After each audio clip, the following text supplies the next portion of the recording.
Hello everyone, I'm BlueJink, and today we are going to do a showcase for CLARA. She is excellent, she is good. Let's look at her stuff. Let's just get right into it.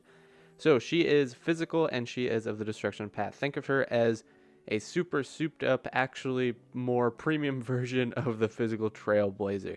She is really good. She is all built around countering and dealing tons of damage. So let's check out her abilities first. Start with her technique. A small price for victory. Immediately attacks enemy. Upon entering battle, the chance CLARA will be attacked by enemies increases for 2 turns. This is excellent. If you have CLARA, you probably want to start the fight with this. Her talent, or her passive, is Because We're Family. Under the protection of Svarog, damage taken by CLARA when hit by enemy attacks is reduced by 10%, so she has 10% damage reduction. Svarog will mark enemies who attack CLARA with his mark of counter and retaliate with a counter, dealing physical damage equal to 104% of CLARA's attack. So, this is how she primarily deals the damage, is with these counters. So you want her to get hit, and then she counters and attacks with even more than her attack, and it also puts this mark of counter on it, which will be important later on. Her basic attack is I Want to Help, deals physical damage equal to 70% of CLARA's attack to a single enemy. Very simple. Her skill is Svarog Watches Over You. It costs 1 and it is an AoE, which deals physical damage equal to 78% of CLARA's attack to all enemies, and additionally deals physical damage equal to 78% of CLARA's attack to enemies marked by Svarog with a mark of counter. All marks of counter will be removed after the skill is used. So people that attack CLARA here, they get countered, and then when you use the skill, they will take an increased amount of damage. So you just want her to hit everyone else, and then, then hit them again with their own abilities. So she is all about damage and getting hit. Her ultimate is Promise, Not Command. So after CLARA uses her ultimate, damage dealt to her is reduced by an extra 18%, so an extra 18% damage reduction, and she has greatly increased chances of being attacked by enemies for 2 turns, the same thing we got from the technique here. In addition, Svarog's counter is enhanced, and when an ally is attacked, Svarog will also launch his counter, and its damage multiplier against the enemy increases by 115%. Enemies adjacent to it take 50% of the damage dealt to the target enemy. Enhanced counters can take effect 2 times. So you want to spam her ultimate. Having people that upgrade her ultimate is very good. She'll get attack a ton, she'll attack a lot, so her ultimate will build up really, really, really fast. It is incredibly useful. So obviously all of her stuff is based off of attack. She has damage reduction and attack, so you definitely want to prioritize attacking her. We have her attack at 1,363, which is pretty decent. For her light cone and her relics even, these will actually be the same exact ones I had for the physical Trailblazer in their showcase. So if you remember that, then you'll remember how good they are. We have On the Fall of an Aeon, which whenever the wearer attacks, their attack is increased by 8% in this battle, which stacks up to 4 times, very useful. And when then, I believe their counter attacks also counts as that attack as well. And when the wearer inflicts weakness break on enemies, the wearer's damage increases by 12% for 2 turns. Excellent. Attack increases, obviously. Her traces, what matter here, are these extra ones here. Bonus ability, Kinship. When attacked, this character has a 35% fixed chance to remove a debuff placed on them. So yet again, I want them to get attacked. Another bonus ability, Under Protection. The chance to resist a crowd control debuffs increases by 35%. Very nice. And last, Revenge. Increases Svarog's counter damage by 30%. That one is excellent. You get that character ascension 6. Jeez. That one is really good, though. Her relics, as I said, are the same we had for the physical Trailblazer. Champion of Streetwise Boxing, which is a 2-piece, increases physical damage by 10%, and 4-piece, after the wearer attacks or is hit, their attack increases by 5% for the rest of the battle. This effect can stack up to 5 times. So this is when they attack or are hit, so I do believe if when they are hit, they get it, and the counter does that as well. I believe. And then we have the Sealing Station on them as well. 2-piece, increases the wearer's attack by 12%, and if you manage to get speed to 120 or higher, their attack increases by an extra 12%, which I don't believe we have. Not even close, 93. Alright, next is the dupes for them. Number 1 is a tall figure. Using skill will not remove marks of counter on the enemy. Excellent, that's essential. I noticed that for dupes, for a lot of these characters, the first one really puts them online, really makes them really good. Of course, it's hard to chase dupes for CLARA, seeing as she's not like a featured unit on anything. So not super easy. She's just a general banner unit, so good luck with that for sure. 2, a Tight Embrace. After using the ultimate, attack increases by 30% for 2 turns. That's also really good. 3 is just a level up one, but that is Cold Steel Armor. 4 is Family's Warmth. After Clara is hit, the damage taken by Clara is reduced by 30%. This effect lasts until the start of her next turn. Okay, so she needs to get hit, and then after that she gets even more damage reduction. So that first hit will probably hurt a little bit more, but after that for sure. I noticed 1, 4, and 6 seem to be the real big ones you want to get on these characters. Number 5, A Small Promise is just level up 1, and 6, Long Company.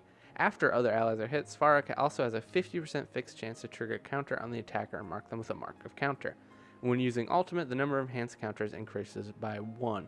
Yeah, crazy. Really good. Even without dupes, she's really good, but with dupes as well, she is pretty crazy. All right, we're gonna run into some content. I will see you in just a second. All right, so we got Clara here on a couple different teams. So we're going to be doing some Forgotten Hall. We're going to be doing all 3 of them as Forgotten Hall. Yeah, I accidentally pressed the button. I wasn't even trying to hit him right there at that point. But I'm going to be doing some Forgotten Halls for her here. Yet again, let me know down below if you want to see me doing a simulated universe runs for the showcases. I don't know. It's a very different environment, and the characters will be buffed in different ways that their kit actually isn't there, right? So I don't know if it's a true look at how good a unit is or isn't, but let me know if it's still something maybe you guys would want to see. So anyways, we're doing some Forgotten Hall. This one is probably what I would consider to be one of her better builds. I brought Natasha, but I actually meant to bring Tingyun here to buff up Clara, but it was fine anyways. We clear this stage so fast. We have Silverwolf on here, who actually, right before this video, a little bit before, I got the next level of Equilibrium, so she's actually a higher level than everyone else, because when I get Equilibrium, I usually just level up 1 character at a time, right? Get them maxed out and then move on to the next one. So Silverwolf was the first one that I did there. So she is a little bit of a higher level. So if you see her doing insane things, she is not at the same level the other characters are, don't worry. But Clara still is carrying the amount of damage she does in this thing. And she is a perfect, March 7th is a perfect pairing for her. I love March 7th with Clara here. Because her shield draws like aggro. It's not a taunt, right? It's just aggro drawing when she gives someone a shield, but still, it is crazy. That combined with Clara's ultimate aggro, it makes enemies really want to target her quite a bit, which is exactly what you want, because her counters are devastating. Using her skill with people having the actual mark on them just obliterates them, as you can see, doing so much damage. It helps, of course this is supposed to be like a winked look, these first ones I usually want to do it at oh yeah, this is what you could do if you got everything for him. Of course I've got to bring Tingyun, so just imagine her, but with even more damage that she's doing right now, Clara's right now. I mean, Natasha does nothing in this fight. She's just there to generate energy for the other party members, I guess, because we do not need to heal. We are going through stuff fast. They're only targeting Clara, who has damage reduction and shields, and so she does so much. AoE's March 7th is right next to her, and she usually has a shield on her as well, so it's totally fine. We're just taking no damage. If we were in any danger, Natasha would help us, but she's not even needed on this. But yeah, she does. Clara does insane damage, as we can see here. You got this build here, and she just continuously tanks and attacks and tanks and attacks and tanks and attacks. It's exactly what you want. She is incredibly, incredibly good. And this is, by the way, no dupes in her as well. To be fair, this stage is a lot more catered towards her, right? This is something, both of the enemies are weak to physical, so this is more catered towards her. This build, I decided to do a lot more of a just full support. So I got rid of Silverwolf because, she debuffs the enemy, not the same thing as supporting Clara necessarily. So this is just double attack buffing characters, right? Tingyun buffs attack. And is also Tingyun's ultimate allows Clara to get her ultimate out faster, or anyone who needs it at the time, although pretty much I use it only for Clara. And then Asta here also does buffs attack. Asta, I really don't like her, I'm going to be honest. She's not that bad. Her ultimate is really good with the speed increase, allowing, I think there's one turn in here where everyone gets to go more than once before the enemies get to do anything, and that is because of her ultimate. Her ultimate is nice. But, yeah, having to try to manage her things, right? We can't get all our stacks here because if I bounce and she gets attacked right there, she's just dead. She's not the greatest. She is really meant to fight against multiple tons of enemies. This wouldn't even be the worst fight for her if it wasn't for the point that this guy counters, right? But she does alright. She definitely adds up the see right here now we could get 4 stacks actually. You know, so now she's got an attack boost, and Ting Yun, when she comes around here the next time, she's going to get an attack boost. So we don't go through here as quick, and that's because really I feel like double supporting on one character doesn't usually do it enough. One support's fine. I mean, we only do it, what, one cycle later, and honestly I kind of misplayed there with I didn't put Ting Yun's support on CLARA when she was about to do big damage, which was definitely a mistake. But yeah, I don't know. I think that I don't know. It's definitely better to have, like, when you have a carry like CLARA here. What we had before was perfect. I'd say get rid of Natasha, put Ting Yun on there. That's like an A+ team. That's like an S tier team. You couldn't get anything. Well, you can definitely get better than that, but for CLARA specifically as your carry, can't get too much better than that. That's for sure. Yeah, March 7th, I think she's really niche. You know, I think that once you get the Trailblazer, as far as using her, pretty much almost never.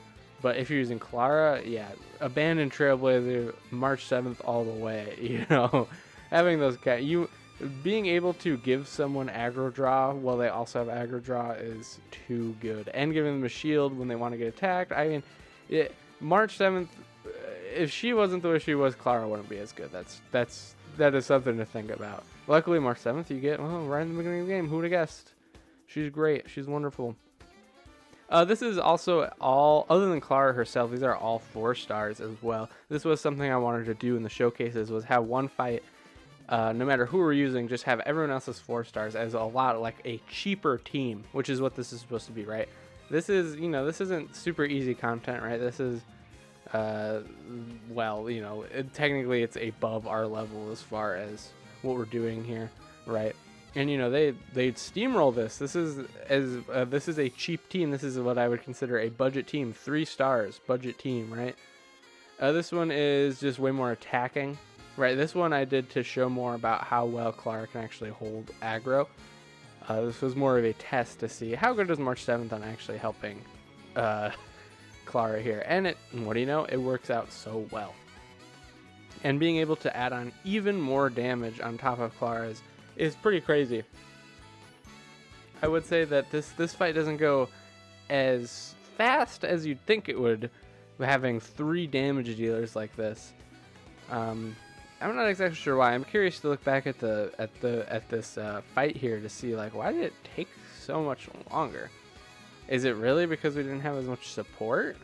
Like, it must be. To be fair, yeah, it must be because we're just missing support, I guess. I don't know, maybe we got unlucky somewhere, but I'm not quite sure why it takes so long here. Alright, yeah. To be fair, we have to make some of our other damage dealers kind of like ignore. Do we use his? Yeah, we do use this over here. Okay. This first fight's a little awkward for Danheng, and honestly it's awkward for Yanqing too, because you know when they're in that counter stance, he can't attack at all, which sets him up for failure when it comes to making sure his stuff is up. Because I mean, if they aren't attacking like characters that the enemy is, if they aren't attacking characters, if those characters are attacking enemies that are weak to them, their damage is significantly more lackluster. That's for sure. Yeah, but still, this still takes a long time. I say we're on, what is this, 16? Yeah. I wonder what's the, yeah, okay, well, maybe it's like lack of hitting CLARA. Remember, slightly unluckier with her getting hit. I could see that being the case. Yeah, March 7th, as far as damage goes, even including, I mean, but her counters, she can break enemies really, really nice. Really, really fast, just because she has those counters do a lot to break if you know the enemy's weak to ice. Not only that, her ultimate will do quite a bit to actually break enemies that are weak to like ice like this. So this fight is a lot better for Danheng here. And honestly, it's not even half bad for Yanqing, because even I said that, like, you know, it really matters them being weak. Not so much for Yanqing, just because of the way his kit is and all his attacks and this crit like steroid that he has there with his what is it, soul steal? Not like stealing souls, like thieving them, like soul steal, like sword, I believe it is. But he could do a lot of damage even on enemies that aren't weak to his typing. That's for sure. As long as you make sure you set it up right. Holding his ultimate for so long, because it's not even worth using his ultimate if his buff isn't up, because it adds so much more. So we do we get it up this time? I think I hold it. That's right, because I want him to. Oh, why did I hold it? Because I'll do it later. Yeah, I must do it right now. But yeah, you want to make sure you use his effect and then use his ability, because it increases his damage by so much. There you go, he comes out. Yeah, these guys are so annoying. That's one problem with CLARA, I will say, is that she does get disabled like that. She kind of falls apart a little bit, but to be fair, what units don't do that? We finished this guy off like right here too, because we used down hang and his ultimate dead, done. Beyond done. Yeah, so this was a couple different teams with CLARA here, right? The first one was just a wash. It was all her. She was insane. She is so good when she is getting, when she is the focus. The damage definitely wrapped down on like this third one when she wasn't as much the focus. She's not getting buffed or anything, right? The second one was fine. That was like I said, the budget one. She did wonderful. It was still Stomp. These were all 3-star clearings as well. The only thing with CLARA that I would say is bad about her is that you cannot just throw her on any team and expect her to do well. You definitely need to build a team around her if you want her to go insane, crazy like she did that first one, or even this third one here, or even the second one. Not so much the third one. I meant to say the second one. So yeah, I think that's all I got for today. Right, she deals tons of damage. User, abuser. Just make sure you're building the team towards her. All right, I'll see you next time. Bye bye.